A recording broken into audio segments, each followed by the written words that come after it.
एक लड़की ने मुझे बताया कि मेरा जो भी बॉयफ्रेंड होता है उससे मेरी अम्मी रिलेशनशिप कर लेती है। तो पहले तो मुझे थोड़ा सा फ़नी लगा, ज़ाहिर सी बात ही ऐसी है। तो उसने कहा नहीं, मैं कोई ऐसा मजाक नहीं कर रही हूँ, सच में मेरा जो भी बॉयफ्रेंड होता है या अब तक मेरा जो भी बॉयफ्रेंड रहा है, मेरी अम्मी उससे रिलेशनशिप कर लेती है। तो मेरे अब्बू नहीं है, उसने ये बताया कि मेरे अब्बू नहीं है तो मेरी अम्मी उससे रिलेशनशिप कर लेती है। तो मैंने कहा फिर शादियाँ करती है या सिर्फ रिलेशनशिप करके छोड़ देती है? तो कहने लगी कि नहीं, वो मतलब सिर्फ रिलेशनशिप करती है, फिर इसके बाद मैं ही छोड़ देती हूँ। तो कहने लगी मेरी मेंटल हेल्थ काफ़ी डिस्टर्ब है। तो मैंने कहा ठीक है, ग्रुप में आ जाओ, ज़ाहिर सी बात है ग्रुप में अगर आपको पार्टनर चाहिए तो पार्टनर के लिहाज से, बट अगर मेंटल हेल्थ आपका डिस्टर्ब है, डिप्रेशन वगैरह है, किसी भी वजह से है, तो उसमें भी लोग आते हैं ग्रुप में अपने मेंटल हेल्थ के लिए भी। एक सस्ता थेरेपिस्ट मिल जाता है, फिर थोड़ी सी एक ग्रुप की फ़ीस है। खैर, तो उसने मुझे ये बात बताई और ये मसला बताया। तो मैंने कहा कि नहीं, तुम्हारी अम्मी ऐसा नहीं हो सकती। कि कैसा है हो सकती है कि एक, पहले मैंने पूछ लिया क्या तुम सगी बेटी ही हो? उसने कहा हाँ, मैं सगी बेटी ही हूँ, उन्हीं से ही पैदा हुई हूँ। तो मैंने कहा ऐसा कैसे हो सकता है कि आप किसी को बॉयफ्रेंड बनाओ, उससे शादी करना चाहते हो और आपकी सगी माँ ही उसके साथ रिलेशनशिप कर ले? तो मैंने कहा हो सकता है वो उस लड़के को आजमाती हो। उसने कहा कि मुझे ना कुछ पैसों वैसों का कोई मसला नहीं है, ठीक है, मैं सेटल्ड हूँ, बट मैं जो है अपनी पसंद से शादी करना चाहती हूँ और मेरी जो अम्मी है वो अपनी पसंद वाले से करवाना चाहती है शादी। तो मैंने कहा हो सकता है कि वो तुम्हारे बॉयफ्रेंड्स को आजमाती हो, ये भी हो सकता है कि देख लो ये इसकी असलियत है। जैसे फ्रेंड्स आपस में करती हैं कि एक फ्रेंड ने अपनी एक सहेली को दूसरी सहेली का नंबर दे दिया, देखो तुम आजमाओ ये ठीक है कि नहीं है। तो मैंने कहा हो सकता है तुम्हारी अम्मी ही अपनी मतलब फ्रेंड सहेली का किरदार अदा कर रही हो और तुम्हें ना बता रही हो, ये भी हो सकता है।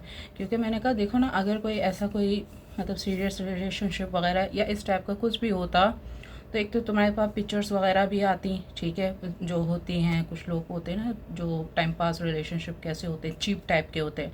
समझ तो गए होंगे आप जो मैं कहना चाह रही हूँ। तो मैंने कहा या तो देखो वो शादी भी करती, तो ऐसा वैसा कोई सीन नहीं हुआ। तो मैंने कहा देखो, अगर, और दूसरी बात ये है कि अगर तुम्हारी अम्मी गलत होती तो वो तो तुम्हारी शादी किसी से भी ना करवाती, ये भी सोचो। लेकिन तुम्हारी अम्मी ने एक लड़का पसंद किया है जिससे तुम शादी नहीं करना चाहती, तुम अपनी पसंद पे, तुम्हें ये है कि भाई तुम्हारी एक लव मैरिज हो, एक ख्यालों की दुनिया हो।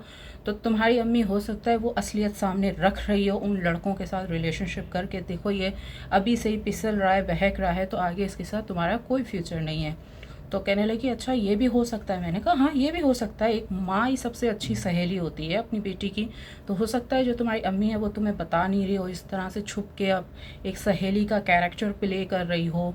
तो कहने लगी अच्छा इसीलिए देखो वो सब लोग सही नहीं थे, मैंने उनको छोड़ दिया, तो कैसे वो मेरी अम्मी के साथ रिलेशनशिप करने लगे। मैंने कहा हाँ ठीक है, बाकी ये कि अगर तुम्हारा मेंटल हेल्थ वगैरह डिस्टर्ब हो रहा है, ठीक है, तुम ग्रुप में आ जाओ, और अगर तुम्हारी अम्मी की पसंद वाकई ही बहुत अच्छी है, तुम्हें समझ आ रही है, अंडरस्टैंडिंग हो रही है, तो उससे शादी करो। या फिर जो भी तुम लड़का कहीं से भी पसंद कर रही हो, कहीं से भी, चाहे मेरे यहाँ पर ग्रुप से या वैसे ही कहीं पर भी, ऑनलाइन ऑफलाइन वट कहीं भी, तो अब ये है कि तुम्हारी मम्मी ने एक तरीका रखा है आजमाने का कि भाई मुझे अपने होने वाले दामाद को ऐसे आजमाना है रिलेशनशिप करके।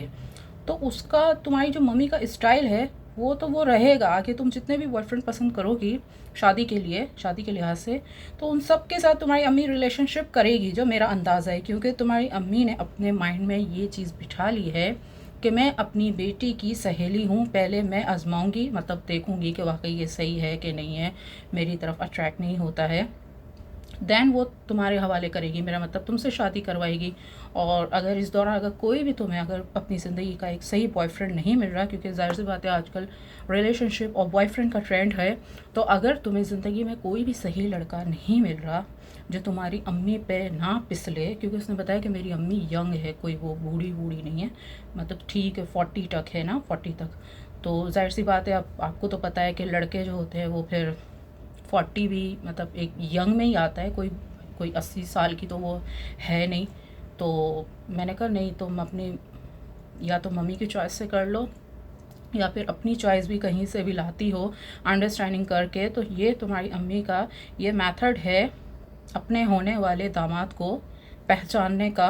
तो ये मेथड, ये स्टाइल ही रहेगा तुम्हारी अम्मी का, ये बात भी तुम अपने माइंड में बिठा लो। लेकिन ये कि मैंने कहा देखो तुम इस बात पे इतना शोर शराबा हल्ला गुल्ला ये चीज़ें ना करो, मतलब टेंशन ना लो, वो तुम्हारे भले के लिए ही सोच रही है। देखो, शादी होकर ख़त्म होने से करोड़ दर्जा बेहतर है कि वो शादी ना हो और वो पहले ही ख़त्म हो जाए, पहले ही उसका असली रूप आ जाए। तुम जो तुम्हारी मम्मी को नहीं छोड़ रहा, वो तुम्हारी शादी के बाद कोई सहेली कोई पड़ोसी को क्या मतलब छोड़ेगा, क्या मतलब कोई निभा करेगा। ज़ाहिर सी बात है, शादी is the second name of निभाना, वफ़ादारी करना। तो जो अपनी होने वाली सास के साथ ही शुरू हो गया है, सोचो उसका कैरेक्टर कितना गंदा होगा।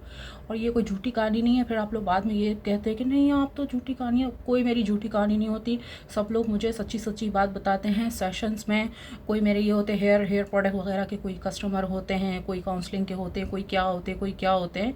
तो खैर मुझे लोग अप्रोच करते हैं, कोई ईमेल पे करते हैं या कोई इनबॉक्स पे, सोशल मीडिया के इनबॉक्स तो खैर मैं कम देखती हूँ, ज़्यादातर ईमेल पे ही करते हैं। तो सेशन वगैरह लेते हैं, उसमें ये बात बताते हैं। और अगर मैंने किसी की कोई बात बताई है तो मैंने उसका नाम, आईडी और कुछ भी एड्रेस वगैरह मैंने कुछ भी उसका हाईलाइट नहीं किया है। तो इसमें कोई शर्म की बात नहीं है अगर मैंने किसी का कोई सच्चा वाक़या बता दिया और आप लोग फिर कहते हो ये तो झूठी कहानी है। झूठी कहानी तो नहीं है, ये तो सच्ची कहानी। और मेरी हर कहानी सच्ची ही होती है। लोग सेशन में मुझे बताते हैं, फिर मैं उनको अच्छे अच्छे मशवरे देती हूँ। तो खैर मैंने उसको ग्रुप का मशवरा दिया। अगर आप भी मेरा ग्रुप ज्वाइन करना चाहते हैं मेंटल हेल्थ का, डिप्रेशन का, या रिलेशनशिप का, फ्रेंडशिप का, या मेरा हेयर प्रोडक्ट वगैरह, या मेरे बिज़नेस के हवाले से कोई बात जानना चाहते हैं, या मेरा e commerce online business course, antique item, what ever जो भी मेरे बिज़नेस के हवाले से आप चीज़ जानना चाहते हैं, उसके पैकेजेस वगैरह, तो मेरा व्हाट्सएप चैनल ब्लू टिक वाला सारा ऑफर के नाम से है, वो फॉलो कर लीजिए। बायो में उसका लिंक भी है, और ईमेल पे आके मुझसे कांटेक्ट कर सकते हैं और मेरे एसजी फाउंडेशन को डोनेशन कर सकते हैं। आपके ज़रिए गरीब लोगों की मदद की जा सकती है और मेंटल हेल्थ वेलनेस भी बनाया जा सकता है। आपके दिल की धड़कन सैरफ।